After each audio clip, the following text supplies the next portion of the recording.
Statistics in football are generally used by players, coaches and the media to assess the performance of a team and its players.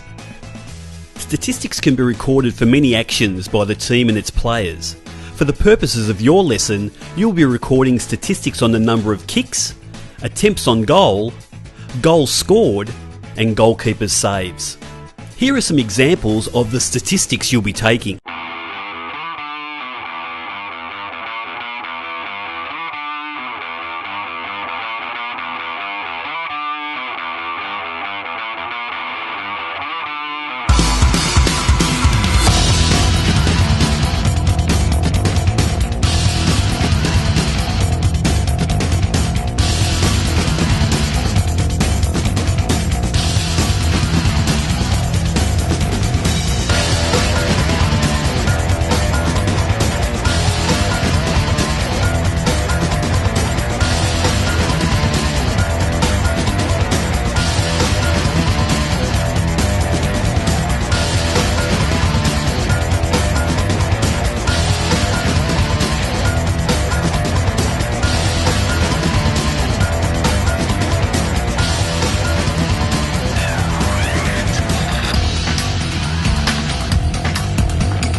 So you think you have an idea of taking statistics?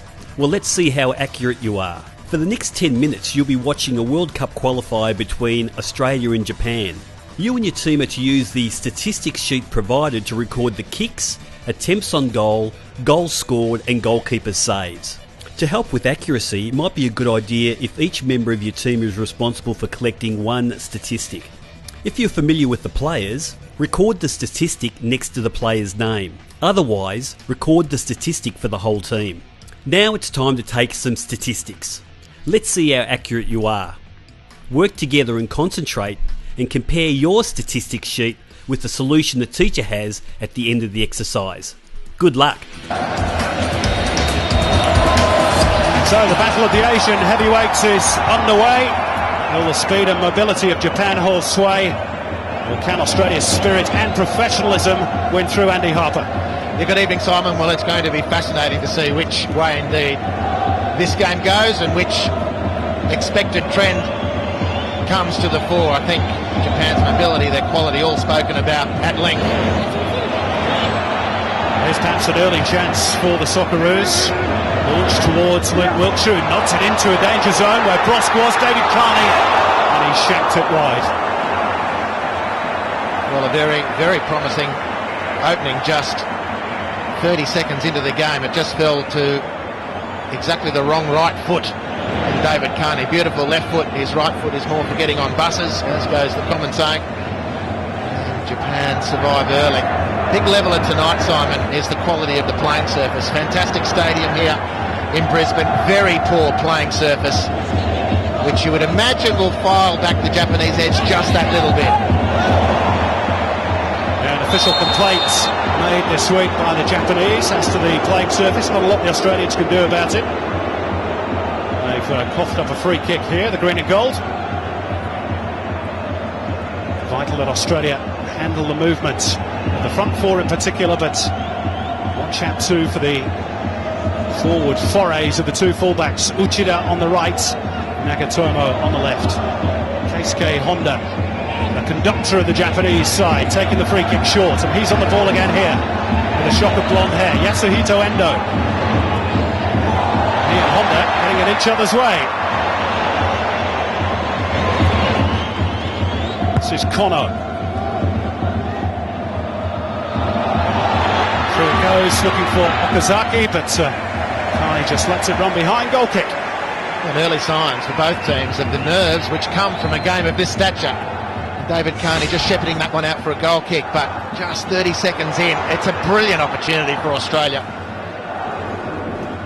But David Carney's right foot, which has not been the cornerstone of his career, suffice to say, couldn't capitalise. A welcome return for Carney to some regular football. It hasn't been a byword for his move into clubland over the last number of years, more regular at national team level than he has been at club level. Yep, just 58 appearances in 5 years for 6 different clubs since leaving Sydney FC, but he's rarely let Australia down. Scored some good goals with the left leg, but as you saw, not really proficient with his right. This is Matt Mackay, back on home turf, if you like, the former Brisbane Roar man. Breaks for Bresciano, the creative fulcrum really these days of the Socceroos side. Alex Brosk, who plays his club football in Japan, sniffing for the opportunity. Valeri overstretching, and away come Japan. Shape of Hasebe. Trying to thread it inside, but that'll run too far for Okazaki. Back upfield, Simon, a couple of players feeling the worst for wear. Timmy Cahill going to Keisuke Honda. And a very bright start by Australia. There's no mention in these early exchanges of them backing off and allowing Japan to ease in possession. Momentum on the slide from Timmy Cahill, carrying him into his opposite number, Keisuke Honda. Just that right foot wandering a little bit and catching the Japanese talisman. I guess we can call Honda the talisman. They've got a few who would claim to that billing. Wiltshire. Jade North offering the width. Bresciano inside. Harassed by Honda, but that's beautifully done by Bresciano. And he feeds North as well. Can he find the delivery? Touched back by Cahill. There's Valeri! And it flashes wide of the target. But a promising move by Australia. Well, they're up for it. The green and gold are up for it tonight. And the test is if they can go the distance, but it's been a very bright start. And the man of the last 2 games and the start of this one, evidently, Mark Bresciano. Beautiful work. Jade North encouragingly getting forward to support the attack. And Valeri, we saw him have a couple of great efforts on goal in Muscat. And continuing in that vein, desperate to add to his lone international goal.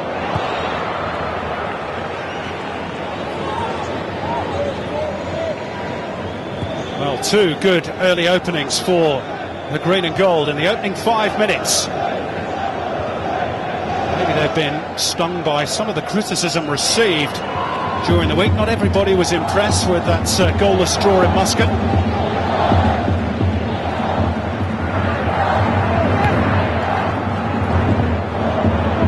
Here's Kagawa, the Manchester United bound Shinji Kagawa. North overstretching. Ognenovski to his rescue. Might break here for Tim Cahill, who's onside. Can he get past the defender? It's Cahill! What a save by Kawashima! Still the danger, not quite averted. And Wiltshire! And again, Kawashima is equal to it at the near post. Fantastic action! Brilliant, brilliant start by the Socceroos. Cahill making a point. Luke Wiltshire firing on the angle. And the chance came because of concerted pressure on halfway. They closed Japan down brilliantly, forced the turnover, a rapier-like counter-attack, and the shot on goal from Luke Wiltshire was very, very good. Well, Australia have got the crowd on side already. What an occasion this promises to be. High with the delivery. Heading clear on the 6-yard line. It'll break here for Bresciano.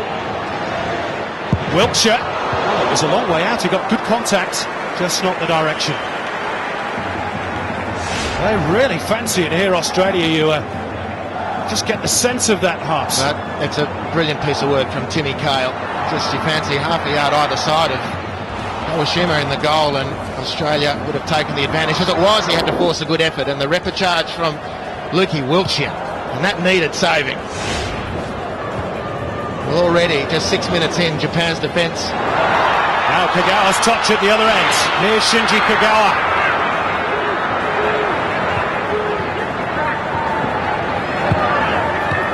Well, so far it's living up to its billing. Honda with a drive. It bounces back off Mark Schwarzer, and David Carney puts it behind. Goodness me. Well, Japan's defence has been tested, which hasn't happened in the first two qualifiers of this final stage. And let's put that to bed. The man on screen, number 4, Keisuke Honda. Spoke about him in the pre-game show. Able to take up these positions in between defenders so that he's always available. And he's got a good shot on the back of it as well, as we just saw. Good shot from the crossfield. Just wide the header.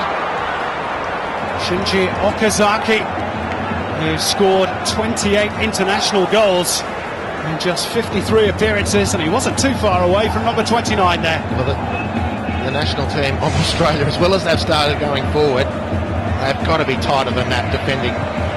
Okazaki has got a great return at international level. He's got a very good return for the minutes played in the Bundesliga, where he plays for Stuttgart. Before he very calmly headed the ball back to Schwarzer.